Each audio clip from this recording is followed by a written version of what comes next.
زید ایک نہایت معصوم اور روشن چہرے والا بچہ تھا جس کی زندگی کا آغاز دین کی روشنی میں ہوا۔ اس کا گھر ایک سادہ مگر روحانیت سے بھرپور جگہ تھی۔ اس کی والدہ زید نہایت پرہیزگار خاتون تھیں، جن کی زبان پر ہر وقت اللہ کا ذکر اور دل میں اولاد کی ہدایت کی دعا رہتی تھی۔ زید کو قرآن پاک کی تعلیم بہت چھوٹی عمر میں ہی دی گئی اور اس نے قاری صاحب سے ناظرہ قرآن مکمل کیا۔ گھر میں 5 وقت نماز کا اہتمام تھا اور والدہ اسے ہمیشہ مسجد لے جاتے جہاں زید کے دل میں ایک عجب سی محبت پیدا ہو جاتی۔ مسجد کی دیواریں، مؤذن کی آواز اور امام صاحب کا نرم لہجہ اس کے دل کو سکون دیتا۔ محلے میں لوگ اسے نیک بچہ کہتے کیونکہ وہ بڑوں کا ادب کرتا، چھوٹوں سے شفقت سے پیش آتا اور کھیل کود کے ساتھ ساتھ اپنے دینی فرائض کو بھی نہ بھولتا۔ زید کا سب سے پسندیدہ وقت وہ ہوتا جب اس کی والدہ اسے رات سونے سے پہلے نبی کریم صلی اللہ علیہ وسلم کی سیرت سے کوئی واقعہ سناتے۔ وہ خوابوں میں خود کو صحابہ کرام کے ساتھ میدان بدر میں دیکھتا، کبھی حج کے سفر میں اور کبھی مسجد نبوی صلی اللہ علیہ وسلم کے صحن میں اذان دیتا۔ اس کے دل میں دین کی ایک پاکیزہ محبت جاگ چکی تھی۔ مدرسے میں بھی وہ سب سے پہلے پہنچتا اور سب سے آخر میں نکلتا۔ اس کا دل عبادت میں لگتا اور چہرے پر ہمیشہ نرمی اور مسکراہٹ رہتی۔ قاری صاحب اکثر اس کی ماں سے کہتے، بی بی، اللہ نے تمہیں نور والا بچہ دیا ہے، اسے سنبھال کر رکھنا۔ لیکن وقت کے ساتھ ساتھ دنیا بدل رہی تھی۔ Smart phone, T V, internet اور سوشل میڈیا کا طوفان آ رہا تھا، مگر ابھی زید اس طوفان سے محفوظ تھا۔ وہ دنیا کو صرف اتنا جانتا تھا جتنا اس کی ماں نے اسے سکھایا تھا۔ اس کے لیے خوشی کا مطلب تسبیح پڑھنا، مسجد کے صحن میں دوستوں کے ساتھ بیٹھ کر نعتیں پڑھنا اور گھر آ کر اپنی ماں سے قرآن کی تلاوت سنوانا تھا۔ یہ باب ہمیں بتاتا ہے کہ بچپن کا وقت سب سے قیمتی ہوتا ہے۔ اگر بچے کو ابتدا سے ہی دین کی روشنی میں پروان چڑھایا جائے تو اس کے دل میں ایک ایسا چراغ جلتا ہے جو وقت کے اندھیروں میں بھی اسے روشنی دکھا سکتا ہے۔ زید کی ماں کی دعائیں، اساتذہ کی تربیت اور اس کا خلوص، یہ سب کچھ اس کی روحانی بنیادیں مضبوط کر رہے تھے۔ لیکن کہانی یہیں ختم نہیں ہوتی۔ زید کی زندگی اب تیزی سے بدل رہی تھی۔ وہ بچہ جس کی آنکھوں میں ایمان کی روشنی چمکتی تھی، اب دنیاوی چمک دمک میں الجھ چکا تھا۔ ہر دن ایک نئی کشش، ایک نیا فتنہ اس کی راہ میں آتا۔ کالج کی زندگی میں اس کے ارد گرد فیشن زدہ نوجوان، غیر ضروری آزادی کے تصورات اور لذت پرستی کا کلچر عام تھا۔ زید اب ایسے محفلوں کا حصہ بن چکا تھا جہاں دین کا نام لینے والا کوئی نہ تھا۔ پہلے وہ ایسے مواقع سے کتراتا تھا، لیکن اب وہ خود ایسے ماحول کو اپنا چکا تھا۔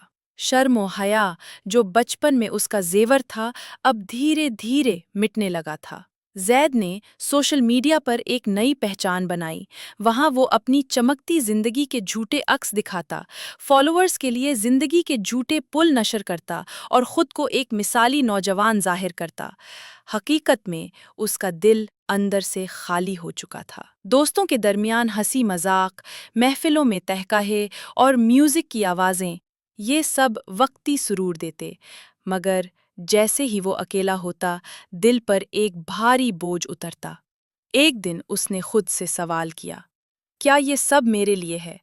کیا میری زندگی کا مقصد صرف یہی ہے؟ لیکن فوراً ہی وہ خیالات کو جھٹک دیتا اور کہتا، نہیں، ابھی تو زندگی کا مزہ لو، وقت بہت ہے، توبہ بعد میں کر لیں گے۔ یہ وہ خطرناک سوچ تھی جو اسے روز بروز گمراہی کی دلدل میں دھکیل رہی تھی۔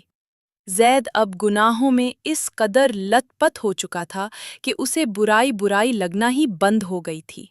جو چیزیں کبھی اس کے لیے حرام تھیں، اب وہ عام ہو گئی تھیں۔ جو نگاہیں کبھی جھک جاتی تھیں، اب بے باک ہو چکی تھیں۔ جو دل کبھی اذان پر پگھلتا تھا، اب موسیقی پر دھڑکنے لگا تھا۔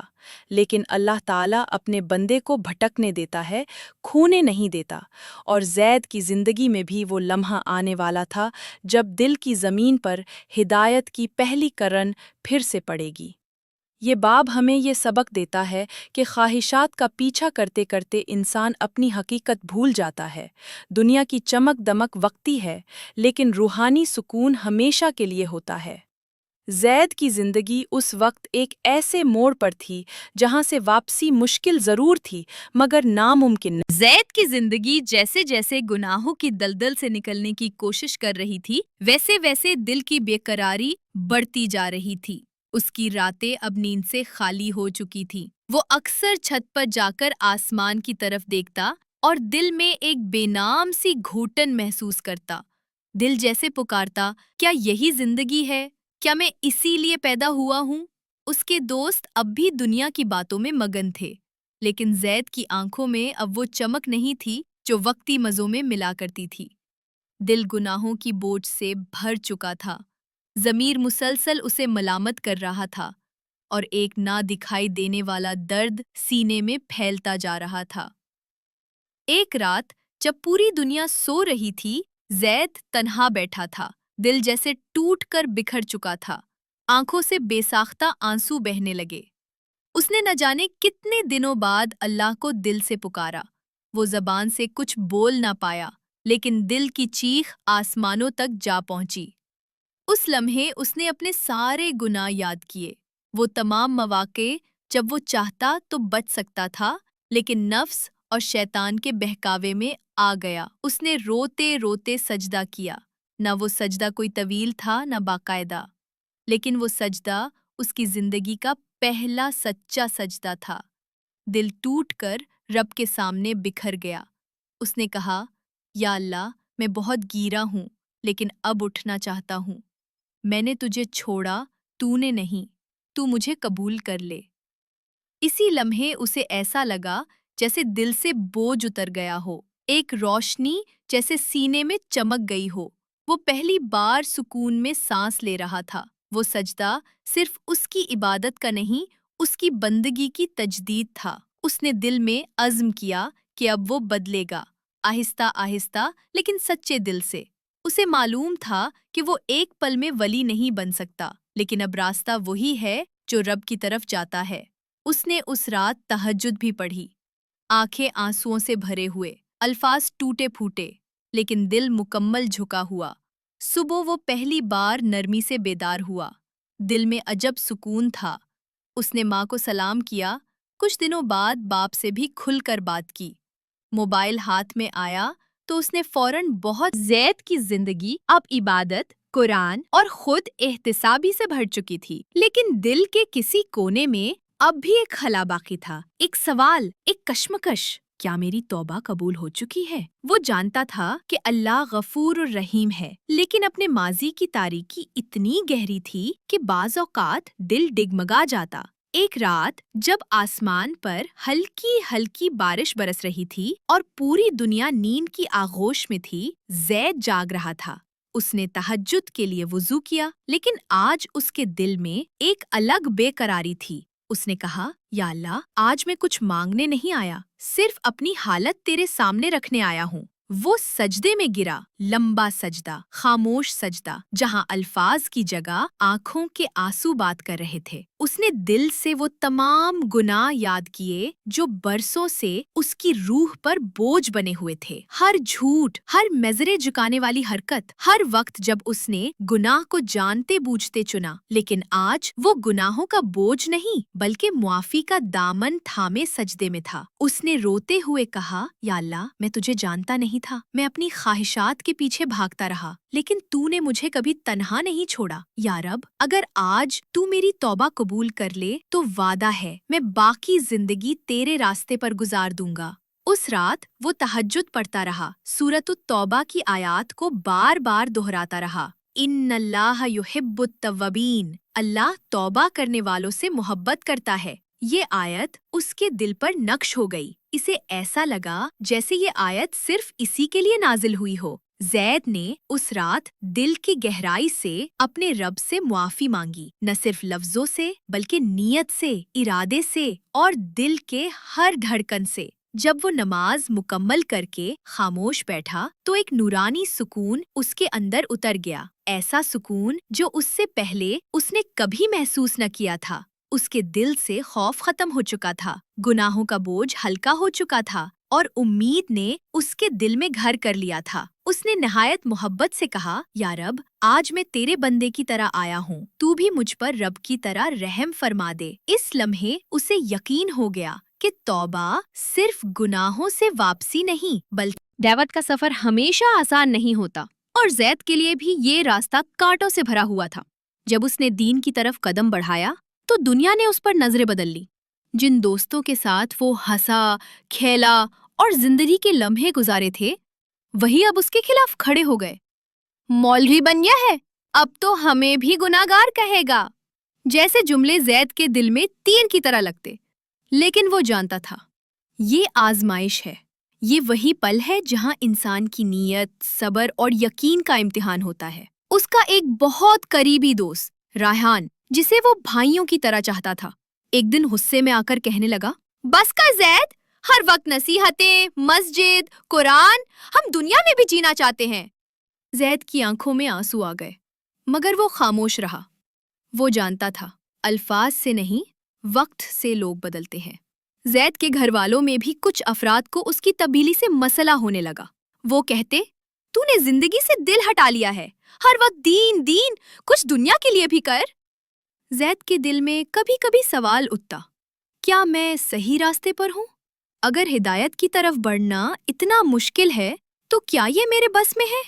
لیکن پھر وہ خود کو قرآن کی اس آیت سے تسلی دیتا، الم نشرح لک صدرک، کیا ہم نے تمہارے لیے تمہارا سینہ کھول نہیں دیا؟ اسے احساس ہوتا کہ راستہ مشکل ضرور ہے، مگر یہ وہی راستہ ہے جو سیدھا رب کی طرف جاتا ہے۔ ایک دن اس پر ایسا وقت آیا کہ اس کی ماں شدید بیمار ہو گئی اور ڈاکٹرز نے کہا کہ دعا کے سوا کچھ نہیں بچا۔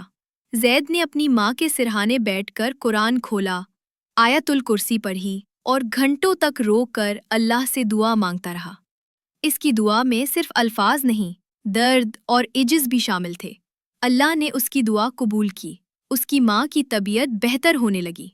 اس دن زید نے نہ صرف ماں کو دوبارہ پایا بلکہ اللہ کے قرب کا ایک نیا تجربہ کیا۔ اس نے سمجھا کہ آزمائشیں ہمیں توڑنے نہیں بنانے آتی ہیں۔ زید کی شخصیت اب ایک ایسے درخت کی مانند ہو گئی تھی جو طوفان میں بھی جھکتا نہیں بلکہ اور مضبوط ہو جاتا ہے۔ ہر مخالفت، ہر طنز، ہر تنہائی اس کے صبر کا ایندھن بن گئی۔ اس نے اب تہیہ کر لیا تھا، وقت گزرتا گیا اور زید کی زندگی میں سکون اور استقامت کا امتزاج نظر آنے لگا۔ لیکن دنیا کبھی کسی کو آسانی سے جنت کے راستے پر چلنے نہیں دیتی۔ ایک دن زید کے سامنے ایسا امتحان آ کھڑا ہوا جس نے اس کے ایمان، صبر اور استقامت کی جڑوں کو ہلا کر رکھ دیا۔ وہ ایک چھوٹی سی تنظیم میں دعوت اور اصلاح کا کام کر رہا تھا، جس میں وہ نوجوانوں کو دین کی طرف بلاتا، ان کے ساتھ بیٹھ کر قرآن کی آیات کا ترجمہ سمجھاتا اور عملی زندگی میں اسلامی تعلیمات پر عمل کرنے کی ترغیب دیتا۔ لیکن ایک دن اسی تنظیم پر جھوٹا الزام لگا دیا گیا کہ وہ لوگوں کو شدت پسندی کی طرف مائل کرتی ہے۔ میڈیا نے خبر کو بڑھا چڑھا کر پیش کیا اور زید کا نام بھی خبروں میں گونجنے لگا۔ یہ لمحہ اس کے لیے قیامت سے کم نہ تھا۔ اس پر نہ صرف الزام لگا بلکہ اس کے خلوص پر بھی شک کیا گیا۔ محلے کے کچھ لوگ جو کل تک اس کے گرویدہ تھے، آج اس سے کترانے لگے۔ اس کے قریبی دوستوں نے بھی فاصلہ اختیار کرنا شروع کر دیا۔ کچھ نے تو یہاں تک کہا، ہم نے کہا تھا زید بہت آگے جا رہا ہے، یہ سب کرے گا تو شک تو ہوگا ہی۔ زید نے ان الفاظ کو سنا، چپ رہا، لیکن اس کا دل اندر سے چور ہو چکا تھا۔ وہ رب سے سوال کرنے لگا، یا اللہ، میں نے تو صرف تیری رضا کے لیے کام کیا تھا، پھر یہ ذلت کیوں؟ اس دوران اسے پولیس کے سوالات کا سامنا بھی کرنا پڑا، مگر وہ جانتا تھا وہ بے گناہ ہے۔ اس نے ہر سوال کا جواب